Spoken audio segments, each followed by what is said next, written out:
It's alleged that Matthew Robert Johnston, 21 of Newcastle, Larry James Martin Kennedy, 21 of Adamstown, and Manuel Mani Kukovic, 18 of Hamilton South, did feloniously and maliciously murder Mr Lanik on March the 7th. Kukovic was the only one of the three to apply for bail, and Magistrate Clark refused the application. A fourth man appeared in Port Macquarie Court today, and he's been remanded in custody to appear in Newcastle Court tomorrow. The matter has been adjourned until Thursday the 27th of April.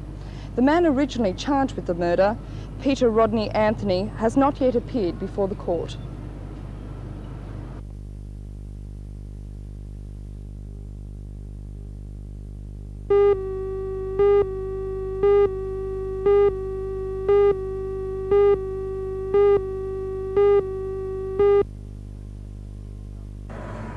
Home base to the Newcastle Quit for Life campaign is the Drug Advisory Service in Stewart Avenue, Hamilton South. With the basic aim of motivating people to give up smoking and discouraging others from starting, Project Officer Mr Terry Slevin says the campaign will be waged on two levels. Firstly, there will be a brutally frank advertising campaign on TV, radio and in local papers.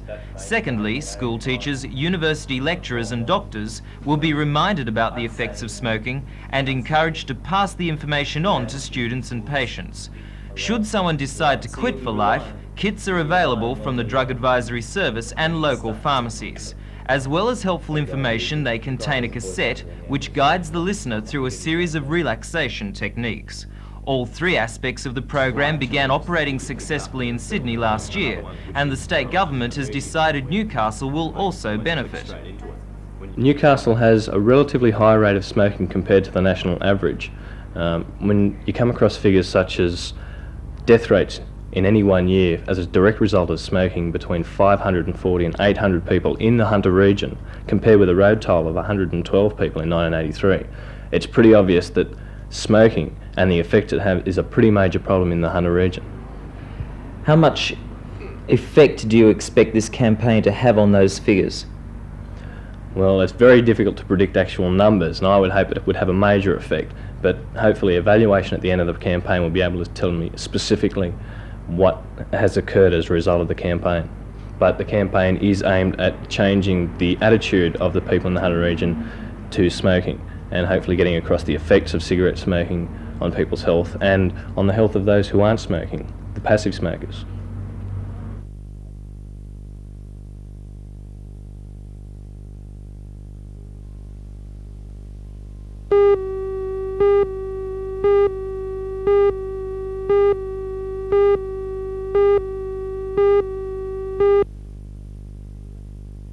Mr Ken Smith, the Director of the Singles Housing Policy in Sydney, says the move is necessary because of the shortage of the more traditional forms of accommodation, such as boarding houses. It's very great indeed. Since Housing Commission accommodation was provided in New South Wales some 39 years ago, single people haven't been eligible until recently. And single people, just because they aren't married and because they don't have children or because they are not aged, still have a housing need. Many people have to rely on low incomes. Many people, especially in areas of the state like the Hunter, have to rely on very low incomes or on unemployment benefits, and they do have a very high housing need, because what we've seen recently in the private rental market is escalating costs, a restriction, and something that people in the Hunter would be very aware of, a restriction in the amount of stock that's available and the quality of stock that's available. What type of accommodation will be provided? There'll be a variety of forms of housing assistance provided. The main form will be traditional bedsit and one-bedroom self-contained accommodation, and in addition to that, we'll be looking at providing for sharing groups of singles 2, 3 and 4-bedroom accommodation to establish groups of people, and a new form of accommodation for public rental housing is a form of accommodation we're calling singles apartments.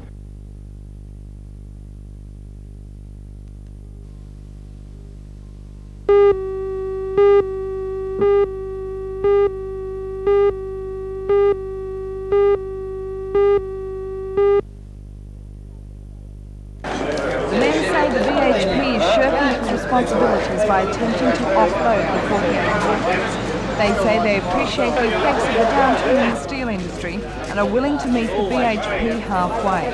Secretary of the WWF, Mr Keith Johnston. The decision was that 24 men should return to the seal pool and that the BHP should retain 24 permanent men. What could be the effect of this decision on the seal pool? Well, the effect could be increased idle time. So the decision that we've made to return half the labour has got half the effect. So we're hoping that that work does seem to be a brighter note, that the 24 men that have returned to the seal pool would be absorbed by increased work over the next 6 months or so.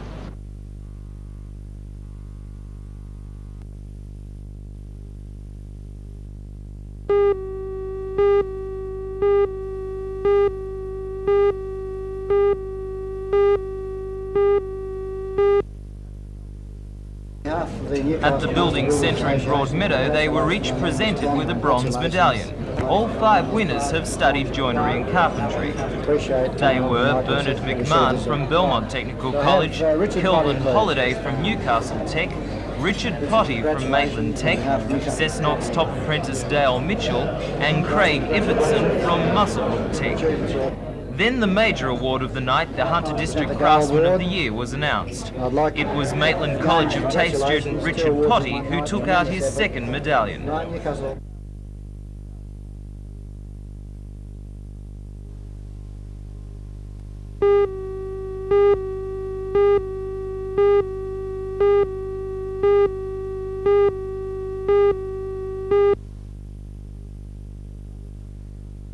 There is still a chance that the provisional liquidator may view the players that we have signed from Newcastle Kirby United as assets of the former club. In other words, a transfer fee may be put on them. That would leave us in a very poor state as regards fielding a team, because there's just not that kind of money available at present to actually to buy those players. Ernie, with due respect, surely the Newcastle soccer public deserve a little better than this? Well, you know, we went into this 2 weeks ago, exactly almost, with an intention of keeping National League soccer in Newcastle, and I don't believe anybody else other than the Adamstown Rosewoods licensed club could have actually picked up the pieces as they stood at present, and we can only hope that we're allowed to continue, and that this the provisional liquidator will view rather kindly the fact that these players aren't assets of the club. You know, I can't see where they can be as human beings, as a limited company once it folds. Well, human beings didn't seem to come into this right from the word go, but when are we going to know whether the liquidator is going to in fact liquidate Rosebud again? Your guess is as good as mine, John. So this throws into confusion the fact that you may be signing up 3 important players tonight. Yes, very much so.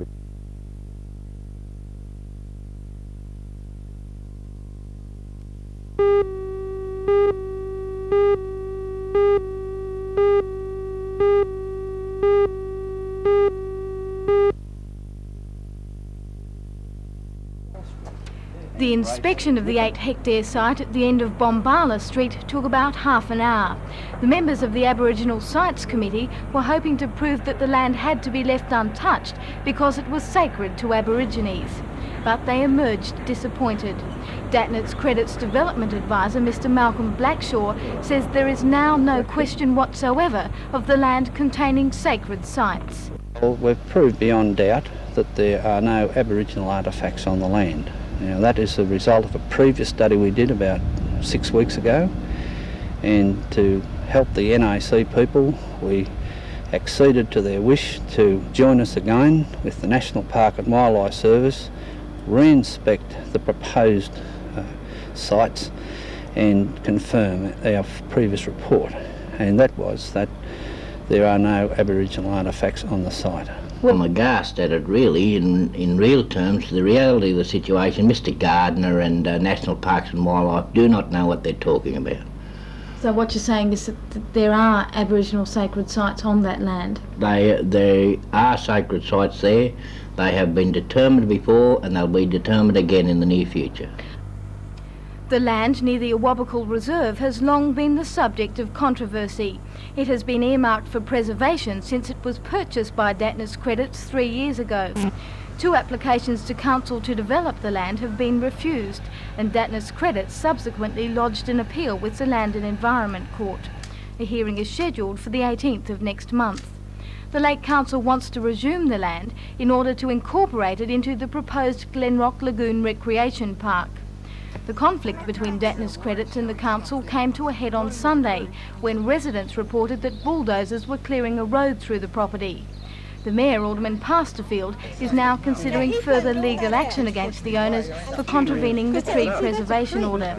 One action against Datner's Credits for allegedly removing trees in February is already proceeding.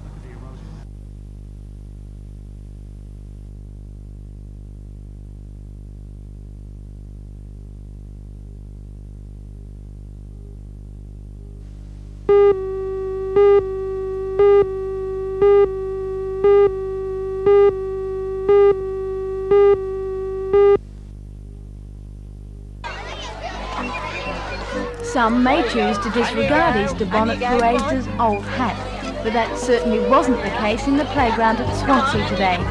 Clearly the children, adorned in an assortment of headdress, enjoyed every minute. Bonnets of all shapes and sizes were modelled, ranging from the traditional frills and bows to the much more outrageous. Prizes were awarded to children with the best bonnets in the Easter, colourful, weird and biggest categories. Without a doubt, the largest hat was this one, a group effort by the 5L class. The hat, made from discarded sheets and paper streamers, was so large that the entire infant school could fit underneath it.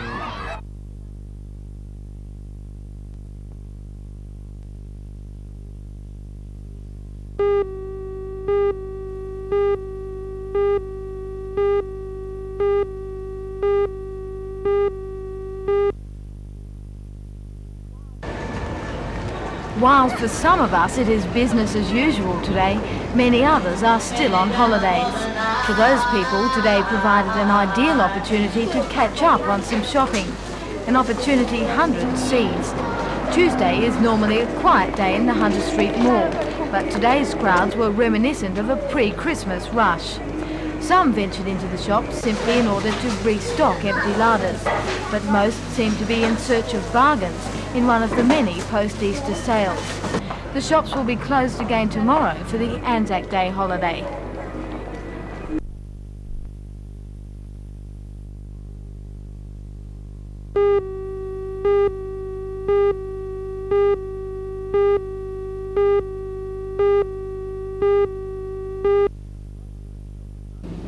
Craig's vehicle is unrecognisable now as the 1975 HJ Holden he bought in Sydney in a basic cream.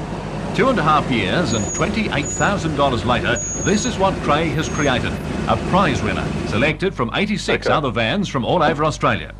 Many of the Holden parts have been discarded, and in their place are a mildly worked 350 Chev V8, a Saginaw gearbox and an XJ6 Jaguar rear end. It sports a Corvette rear spoiler, running boards, flares and a custom-made front. They're all steel for extra points. You see, steel must be beaten, not moulded like fiberglass. Even the paint has been custom-made, and inside there's crushed velvet. Craig owns Newcastle Custom Trimming at Gateshead, so he's an expert on just how to do it.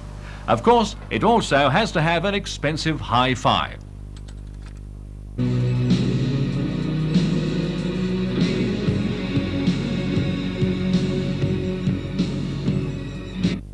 As well as the 350 Chev, the engine bay also sports Mallory ignition, Holly 780 carburetors, Genie extractors and meters of braided high-pressure housing.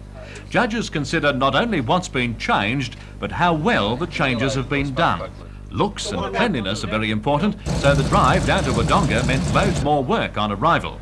It was raining all the way down, and the hole underneath was full of tar. And we got down there, it took us 2 days to clean it.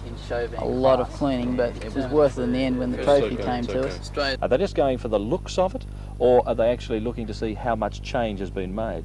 No, they're going for change and for looks. It's got to look good as well as be different. The big thing these days is be as different as possible, but be as good, classy looking as possible. Craig will leave his van like this for 6 months or so, but plans further improvements to keep ahead of the hot competition. And by the way, his friends in the Our Town Van Club also took out 3rd and 8th places in the Wodonga competition.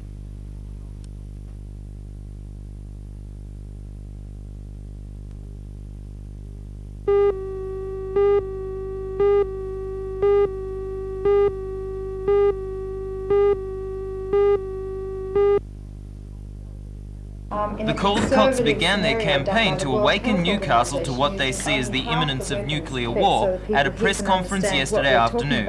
They were invited home to Australia to be part of the Palm Sunday peace rallies on the 15th, and the message they have been delivering since is grim. So I'm saying 1,000 bombs seems to be the threshold for global death.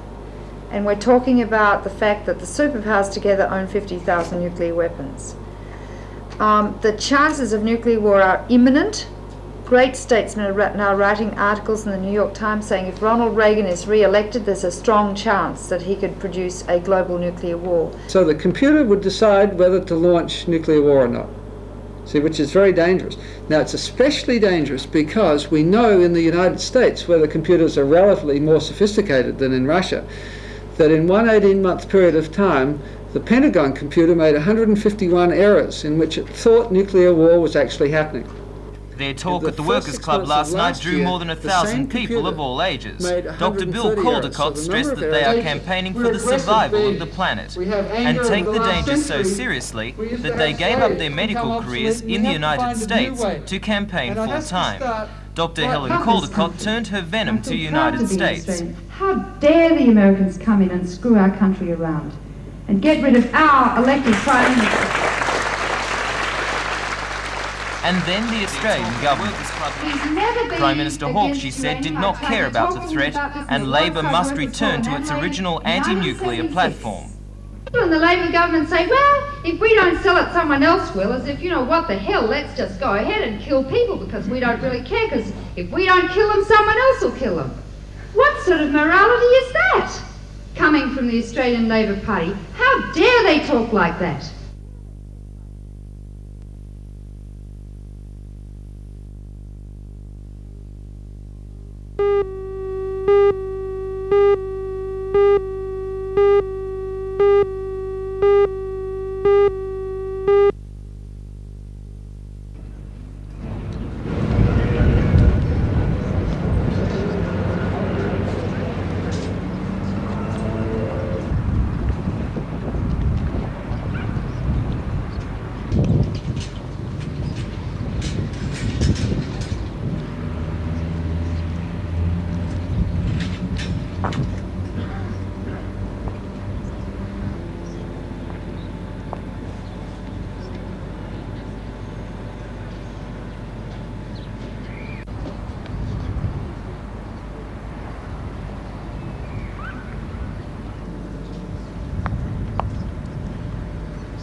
Judy Hayworth's father died 9.5 years ago. Since then, she has been brought up by her mother Elaine, who joined the Charlestown branch of Parents Without Partners, and this involvement led Judy to enter the Youth of the Year contest. She met 2 other contestants at the national final in Goulburn on the weekend, and thanks to her personality, general knowledge and performance in 2 speeches, she took home the winner's trophy and medals. Judy was given some pointers by Mrs. Hayworth, who herself has just won the organisation's State Mother of the Year contest. My brother and sister entered last year and they gained a lot from it. I thought I'll have a go this year and see what I can learn from it. And what did you learn? I learnt how to meet people and I made a lot of friends and that's about it really. With PWP in general, what sort of things do young people get out of it? It's just like one big family, and so if you haven't got a father or a mother, there's always like a man or a woman that you can talk to, and there's usually quite a few that you can turn to if you need someone like a mother or father that you haven't got.